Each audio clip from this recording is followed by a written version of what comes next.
বর্তমানে চারিদিকে জ্বালানির হাহাকার, রান্নার গ্যাস নিয়ে তৈরি হয়েছে সংকট। গ্যাস বুকিং করতে গিয়ে হিমশিম খাচ্ছেন সাধারণ মানুষ।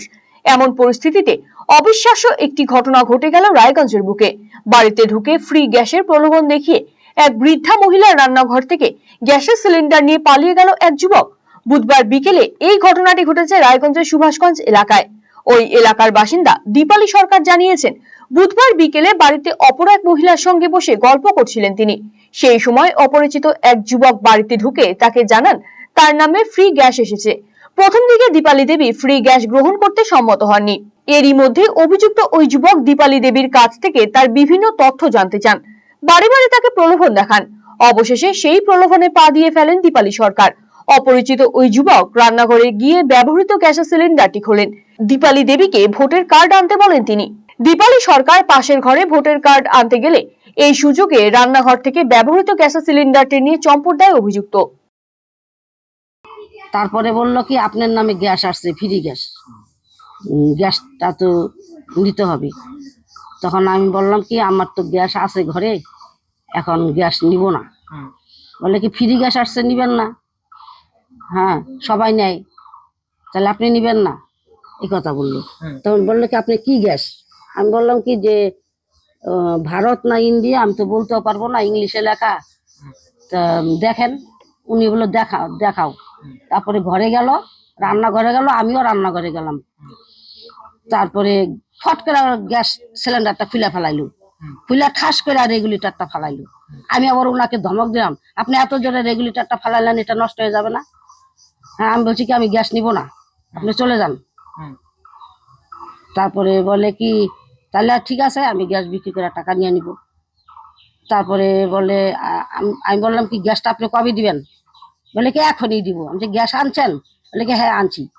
তাও আমি রাস্তায় এসে দেখলাম না যে গ্যাসটা আছে কিনা। আমাকে বললে কি আপনি গ্যাসের বই দেন। যে বই তো আমার কাছে নাই, আমার ছেলের কাছে। বলে কি যে তাহলে গ্যাসের, তাহলে আপনার ভোটের ফটো আছে?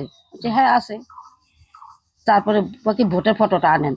ভোটের ফটোটা নিতে ঘরে ঢুকছি, তাও আমি দুইবার করে চুকিটা দেখি লোকটা পালাই নাকি গ্যাস সিলিন্ডার নিয়ে। তারপরে খুঁজতে খুঁজতে আমি যে কি ঘরে আছেন তো, কোনো আওয়াজ নাই। ঘরে যা দেখি নাই লোক। আর এই ঘটনার জেরে রীতিমতো আতঙ্কিত এলাকার সাধারণ মানুষ। দীপালি সরকারের আত্মীয় শঙ্কর সরকার জানিয়েছেন, চারিদিকে গ্যাসের সংকট চলছে। এই পরিস্থিতিতে এমনই একটি প্রতারণা চক্র সক্রিয় হয়ে উঠেছে। সাধারণ মানুষ রীতিমতো আতঙ্কিত। আজকে চারিদিকে যখন গ্যাসের যখন প্রচুর ক্রাইসিস, গরিব মানুষ লাইন দিয়ে গ্যাস পাচ্ছে না, চারিদিকে কালোবাজারি শুরু হয়েছে, সেই সময় একটা প্রতারণা চক্র বিভিন্নভাবে এই বিশেষত পাড়াগাঁগুলোতে যারা গরিব মানুষ, যারা অশিক্ষিত, যারা বোঝে না, তাদেরকে বিভিন্নভাবে প্রতারণা করছে এবং মানে বিভিন্নভাবে বাড়িতে ঢুকে গিয়ে যেভাবে গ্যাসটাকে নিয়ে গেল প্রতারণা করে। হ্যাঁ, আমি ঘটনাটা শুনলাম, শুনে যেভাবে শুনলাম যে যেভাবে প্রতারণা করে বলে ফ্রি গ্যাস আসছে, আপনার নামে ফ্রি গ্যাস আসছে। এটা তো যদি শিক্ষিত লোক হতো ওকে তো কলার চেপে সঙ্গে সঙ্গে ধরতে যেত, কাগজ দেখিয়ে এই সমস্ত। যেহেতু মহিলা অশিক্ষিত আর সরল সোজা লোক গ্রামের, আর একা বাড়িতে, উনি অনেকটা ভীত হয়ে বিশ্বাস করছে কথাটা। বিশ্বাস করে মানে ভাবছে যে সত্যি বোধহয় ফ্রি কোনো গ্যাস আসছে। যেভাবে প্রতারণার চক্র এইভাবে মানে গ্যাস আসছে বলে বললো আপনার কি বলে ভোটার কার্ডটা আনুন। উনি ভোটার কার্ডটা যখন আলমারিতে বের করতে গেছে, সেই সুযোগে যে একটা গ্যাপ তৈরি হয়েছে, সেই গ্যাপের মধ্যে নিমেষের মধ্যে গ্যাসটা নিয়ে আউট হয়ে গেল।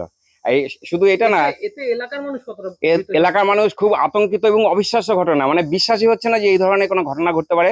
এই ঘটনায় রীতিমতো আতঙ্কিত প্রতিবেশী সরস্বতী বিশ্বাস রায়। তিনি জানান, ওই মহিলার বাড়ি থেকে গ্যাস চুরি হয়েছে, এরপরে হয়তো বড় কোনো ছিনতাই করতে পারে দুষ্কৃতীরা। আর এই ধরনের ঘটনা যাতে না ঘটে সেটাই চাইছেন তিনি। এবার দোকান থেকে এসে নিয়ে এই কথা শুনলাম, শোনার পরে তো আমরা পুরো একদম আতঙ্ক হয়ে আছি। যে মানে আজকে সিলিন্ডার নিল, কালকে দেখা গেল কারো গলায় চুরি ধরে তারপরে অন্য কিছু ছিনতাই করলো। যাতে এগুলো না হয়, আমরা শুধু এটাই আমরা গোটা পাড়ার লোক গ্রামবাসী চাচ্ছি। এই বাড়িতে কি হয়েছে না অন্য কোনো বাড়িতে এরকম গ্যাসের সিলিন্ডার নিয়ে? এই বাড়িতে হয়েছে, আবার কালকে শুনলাম নাকি রোডের ওই পারে, মানে বর্মন পাড়া জায়গা বলে, তার ওই পারে হয়েছে এরকম। আর আপনারা আসলেন যে সাদা বাড়ি দুটো, ওই বাড়ির পাশে ওই বয়স্ক মহিলা, ওনাকেও জিজ্ঞাসা করা হয়েছে এই সেম কথাই, কিন্তু ওনার ছেলে ছিল দেখে পারেনি।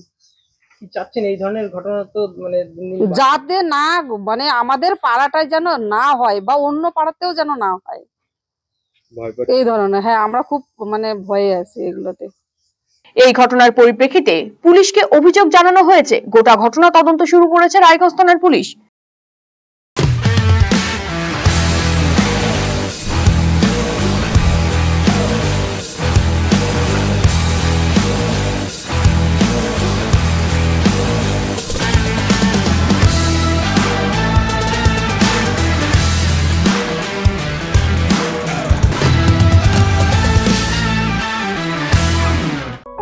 আপনি কিংবা আপনার প্রিয়জনের চিকিৎসার প্রয়োজনে চিকিৎসককে দেখাতে চাইছেন? তাহলে আজই যোগাযোগ করুন রায়গঞ্জের নির্ভরযোগ্য চিকিৎসা প্রতিষ্ঠান নিউ বেঙ্গল মেডিকেলে। স্বাস্থ্যকর পরিবেশে শহরের বুকে সেরা পরিষেবা পেতে নিউ বেঙ্গল মেডিকেল আপনার পাশে রয়েছে সবসময়। প্রথম শ্রেণীর ঔষধ সম্ভারের পাশাপাশি এখানে রয়েছে অস্থি সমস্যা সমাধানের নানা সরঞ্জাম। এই প্রতিষ্ঠানে নিয়মিত বসছেন সুপ্রতিষ্ঠিত অস্থিরোগ বিশেষজ্ঞ ডক্টর অনুপ বর্মন এবং প্রখ্যাত কনসালটেন্ট ফিজিশিয়ান ও cardio diabetologist doctor Bhabatosh Saha. বিস্তারিত জানতে আজই যোগাযোগ করুন new Bengal medical, Satsang road, Ukilpara, Raiganj, Uttar Dinajpur. যোগাযোগ 9382968820।